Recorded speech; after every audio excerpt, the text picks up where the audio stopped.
history. MarkRogersTV, the voice of college football, breaking down the game we all love. Best discussion, debate, and analysis. Lock it in right here. Like the videos, please. That helps us build the channel. Comment and share the videos on social media. And, of course, subscribe. That way you turn on the bell, get the notifications of when we go live. We are breaking down the 1983 National Championship race here at MarkRogersTV, the voice of college football, because these are the kind of things that we do. And in no other sport anywhere in existence is there a controversy like there is in college football in determining a national champion. It's clearer today than it's ever been, but it's still controversial because of the invitational process, the selection process, not an objective system. And certainly back in the days of 1983, it was even more cluttered. Let's look at it. So in 1983, classic game between Nebraska and Miami to conclude the college football season on the night of New Year's Day, 1984. Nebraska was a giant, a mammoth, colossal giant, and favored by 17 points in the game against Miami. Consensus number one, considered possibly the greatest team of all time. Came in at 12-0 with Turner Gill, Mike Rozier, who won the Heisman Trophy, Irving Fryer as well. They beat Penn State, the fourth-ranked team in the country, to start the season 44-6. Nebraska scored 50 or more points 7 times. They had the one close call at Oklahoma State, the 20th-ranked team in the country, 14-10. They played a good game against Oklahoma as well, the Sooners, of course, and Tom Osborne. That was the traditional rivalry played on Thanksgiving weekend. That was a 28-21 game, but Nebraska won the Big 8, and they finished at 12-0. So they were number one entering the Orange Bowl. Then you also had Texas at number 2, the only other undefeated team in the nation, head coached by Fred Akers, 11-0. They won an important game early in the season at number 5, Auburn, 20-7. That will factor into our discussion, certainly. They had a win against number 8, Oklahoma, 28-16. They beat number 9, SMU, 15-12. They had 4 one-score wins, so it was not a dominant performance by Texas start to finish, but they were 11-0 playing in the Southwest Conference. Then we had Auburn. Auburn would eventually win the national championship according to Billingsley, the College Football Researchers Association, and the New York Times. Also, Rothman and Sagarin named Auburn the national champions. They played by far the toughest schedule of the contenders. Head coached by Pat Dye, of course, Bo Jackson on the team with 1,200 yards and 14 touchdowns.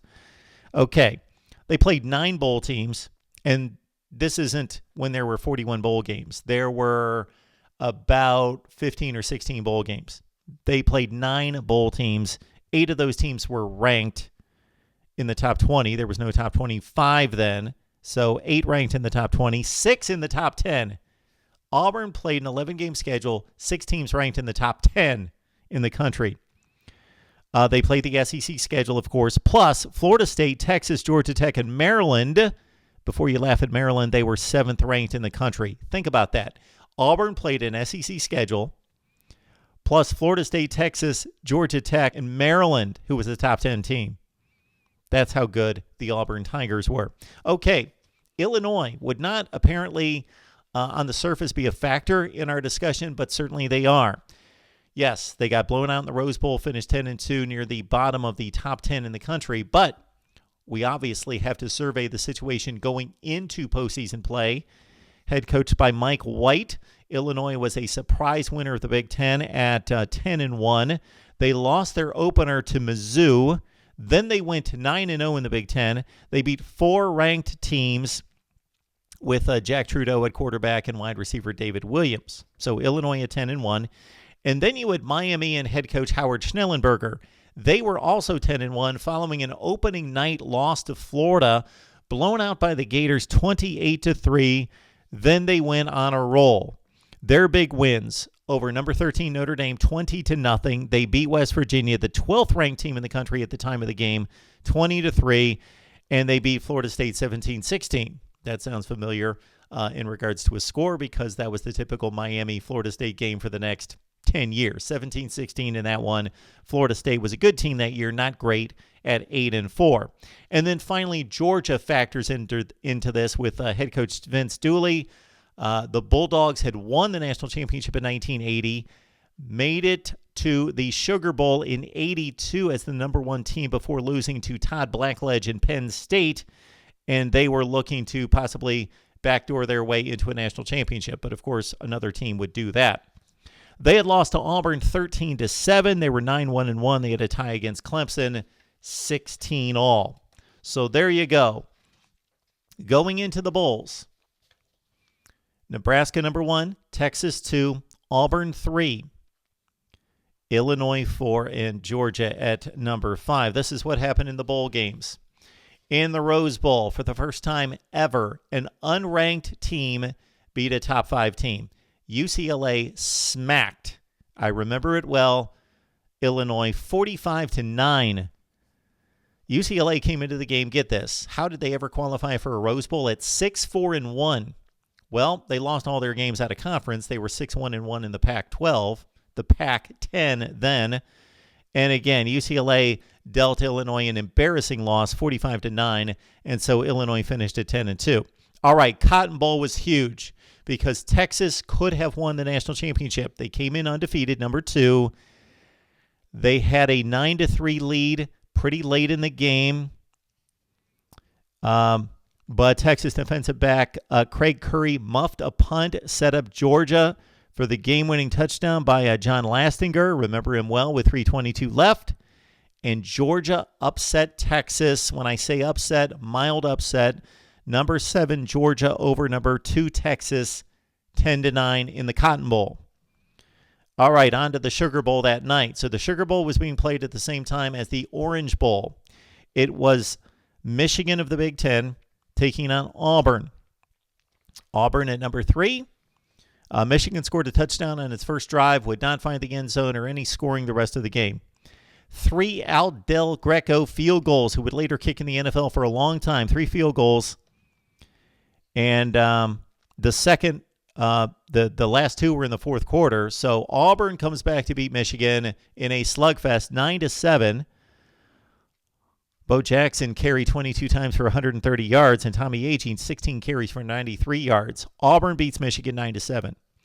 And then the exciting game of the night in what was expected to be Nebraska's coronation as national champion and Tom Osborne's first at the school. He would have to wait 11 years. Miami jumped out 17-0. Behind Bernie Kosar, also led in the fourth quarter 31-17 as Kosar threw for 310 yards. Nebraska scores a touchdown. Of course, they score the next touchdown to trail 31-30 instead of kicking the extra point, knowing that Texas lost earlier in the day at the Cotton Bowl. Nebraska could have kicked the extra point. Game over, 31-31 tie. For you young folks, realize that in college football prior to 1997, there were tie games. Even in championship situations, tie games. Kenny Calhoun with a pass breakup. Osborne went for the game winner on the 2-point conversion, and Miami beat Nebraska 31-30. Interesting to note that Miami fans, had they lost, could have pointed to a possible illegal forward pitch on the fourth down play, touchdown play from Turner Gill to Jeff Smith. That said, this is the way it worked way back then. If you're not as old as me, you don't remember these days. So we all went to bed thinking, wow, Miami upset Nebraska. Texas lost by 1 point earlier in the day. Auburn won. They've got the best schedule if we were thinking that far ahead, and I don't know that a whole lot of people were at that point, but Auburn won. So we've got 4 teams with 1 loss. Who's the national champion? Well, we didn't know that night. That's not the way it worked. You had to wait until early in the morning when the newspaper came. And you'd open it up. Voila! Miami won the national championship. The Canes leapfrogged 2 teams with the same record to vault from number 5 to number 1 and win its first national championship in school history. The final AP top 5 read like this: Miami number 1, Nebraska 2, Auburn 3, Georgia 4, Texas 5. I gave this some thought. Under these circumstances, which are not ideal because actually Nebraska and Texas should have been playing. Nebraska and Texas should have played. They were the two undefeated teams. But, of course, that's not the way it was set up. If you won the Big 8, you went to the Orange Bowl. If you won the Big 10 and Pac-10, you went to the Rose Bowl. If you won the Southwest Conference, you went to the Cotton Bowl. And then the rest, the opponents were by invite. So Michigan was invited to play Auburn in the Sugar Bowl. Miami, an understandable choice to go play Nebraska in the Orange Bowl. But in Georgia, as the second-place team in the SEC, to go to the Cotton Bowl. I gave this some hard thought, and based on that schedule, I've got to hand the national championship to Auburn. It's not an ideal situation. Of course, we need a playoff, but I would have voted Auburn number 1, 11-1 against the most difficult schedule in the country, and I reviewed all the schedules. I would have voted Miami number 2 with a win over Nebraska, the Huskers 3, Georgia 4 at 10-1-1, and Texas at number 5, finishing 11-1. Let's look at what this would have looked like in the BCS era. It would have been clear-cut, right? 2 undefeated teams in very strong conferences, very strong schedules, very respected teams. This would have been a no-brainer. Nebraska would have been number 1, Texas number 2, the only undefeated teams. That would have been your national championship game during the BCS era. Okay, during the college football playoff era, let's think about this one. Nebraska, Texas are in. Okay, who else? Well, Auburn, based on its schedule and winning the SEC, they would have been the third team in at 10-1. And then you also have some other interesting options here with Miami as an independent 10-1, Illinois, the Big Ten champion, 10-1, and Georgia at 9-1-1.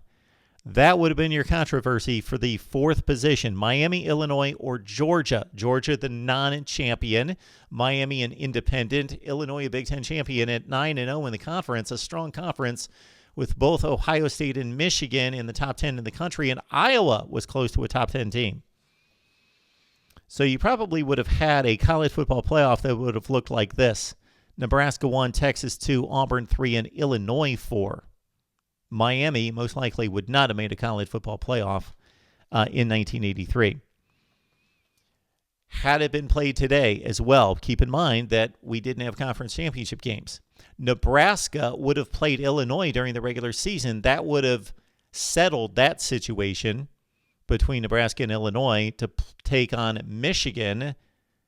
Think about that, Michigan fans. You would have played in a Big Ten championship game. Michigan versus most likely Nebraska is a big favorite against Illinois in the Big Ten championship game. The Big 12 title game would have been Texas and either Oklahoma or Missouri. They both went 5-2 in the conference. Don't believe they played each other.